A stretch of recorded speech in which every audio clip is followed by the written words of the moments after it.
दोस्तों, जब हम अपने गन्ने की बुवाई करते हैं तो हमारा गन्ना तो जमता नहीं है। उससे पहले जो मोथा होता है वो जमकर तैयार हो जाता है, उगकर तैयार हो जाता है। तो इस नुकसान से कैसे बचें, तो आज के वीडियो में इसी के बारे में जानेंगे कि किस प्रकार इस जिद्दी मोथा से अपनी फसल को बचाए रखा जाए।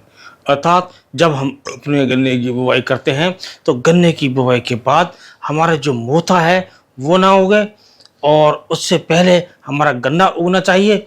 यह उग आया है गन्ने में तो मोथा समाप्त हो जाएगा।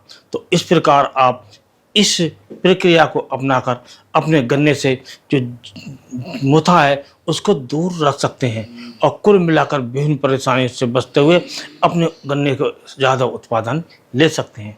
तो दोस्तों, जब हम गन्ने की बुवाई करते हैं तो उस समय हमें जो ध्यान रखना चाहिए, इस बात का ध्यान रखना चाहिए कि हमारे खेत में जो मोथा है उगेगा या नहीं। तो कुछ किसान ज़्यादा लेट हो जाते हैं, अपनी फसल पर ध्यान नहीं देते हैं।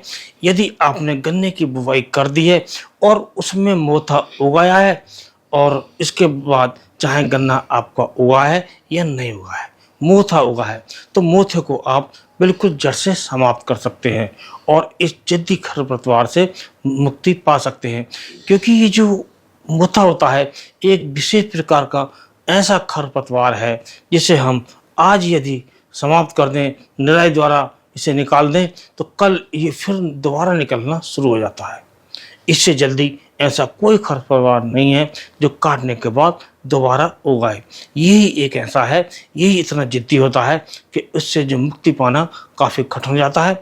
लेकिन आज का वीडियो हम आपके लिए लाए हैं कि यदि आपने इसका प्रयोग कर लिया तो आपकी गन्ने की जो फसल है मोथा घास से, मोथा खरपतवार से दूर रहेगी, और यदि उगाया है तो इससे अच्छी प्रकार नष्ट हो जाएगा और आप इसका जो प्रयोग आप कर सकते हैं। तो दोस्तों, यदि आपने गन्ने की बुवाई कर दी है या करने वाले हैं तो इस बात का ध्यान रखें, जब आप खेत पर जाएं तो ये देखें कि हमारे की गन्ने की जो फसल है उग रही है या नहीं उग रही है। इसके पहले मोथा तो नहीं उग रहा है। यदि मोथा उग रहा है, गन्ने की फसल भी साथ आ रही है, मोथा भी साथ उग रहा है, तो आप दोनों परिस्थितियों में इसका प्रयोग कर सकते हैं। और दोस्तों, ये जो घास हमारी गन्ने की जो मोथा होता है ये काफ़ी खतरनाक होता है, तो इसलिए इसका उपाय ढूंढना बहुत ज़रूरी है। तो इसके लिए जो आप दवाई का प्रयोग कर सकते हैं वो कर सकते हैं गल्फ टॉप का। गल्फ टॉप के अंदर जो टेक्निकल होता है वो होता है पायरोजोसल्फान इथाइल 10%, और इसकी जो मात्रा आपको लेनी है वो लेनी है 100 ग्राम प्रति एकड़ के हिसाब से। 100 ग्राम प्रति एकड़ के हिसाब से आप लेकर 200 लीटर पानी में घोलकर अच्छी प्रकार अपने जो गन्ने के खेत है जिसमें मोथा उगा हुआ है उसमें अच्छी प्रकार एक समान स्प्रे कर दें। यदि आप इसका प्रयोग कर देते हैं, और स्प्रे जो आप सूखी ज़मीन पर भी कर सकते हैं।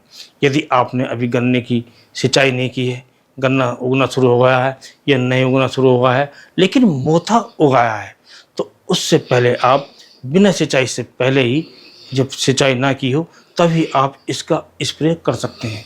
और ध्यान इतना रखिएगा कि अपने खेत में जो आपको स्प्रे करना है वो एक समान मात्रा में करना है।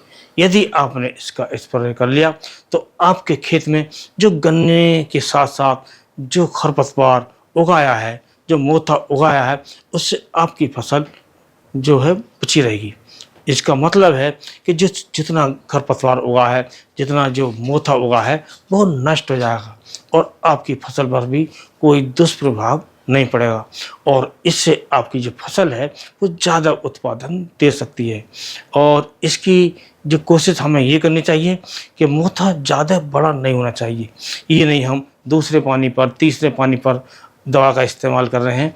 हमें पहले पानी से पहले ही यदि हम सूखे में ही इस पर मोथा घास पर इस दवा का स्प्रे कर देते हैं तो हमको जो परिणाम मिलते हैं वो चौंकाने मिलते हैं। और चौंकाने वाले परिणाम ऐसे मिलते हैं कि हमारे खेत में केवल गन्ना ही बचता है और जो मोथा है वो पूरी तरह समाप्त हो जाता है। तो इसका आप प्रयोग कर सकते हैं। मात्रा आपको ध्यान रखनी है, 100 ग्राम प्रति एकड़ आपको मात्रा लेनी है। 200 लीटर पानी में घोलकर अच्छी प्रकार स्प्रे करना है, तो आपका जो खेत है एकदम काफ़ी सुंदर दिखाई देगा और आपको ज़्यादा उत्पादन मिलेगा। तो इस प्रकार आप इस दवा के प्रयोग करने के बाद आप अपने मोथे घास से पूरी तरह निश्चिंत हो सकेंगे और इससे दूर रह सकेंगे और आपको कुल मिलाकर अपनी जो फसल है वो मोथा घास से दूर रहेगी और ज़्यादा उत्पादन मिलेगा। तो दोस्तों, यदि आज का वीडियो पसंद आया हो तो वीडियो को लाइक कीजिए, दोस्तों में शेयर कीजिए और इसी प्रकार के वीडियो चैनल पर देखने के लिए चैनल को सब्सक्राइब कीजिए। और एक बात और न भूलें, जो बेल आइकन का बटन है उसे अवश्य दबाएं, क्योंकि ऐसा करने से जो वीडियो पढ़ने की जो सूचना है, जो नोटिफिकेशन है, आपको सबसे पहले मिलेगा और आप हमारा वीडियो सबसे पहले देख सकेंगे। तो आज का वीडियो बस इतना ही। अगले वीडियो में नए टॉपिक के साथ फिर मिलते हैं। तब तक के लिए नमस्कार।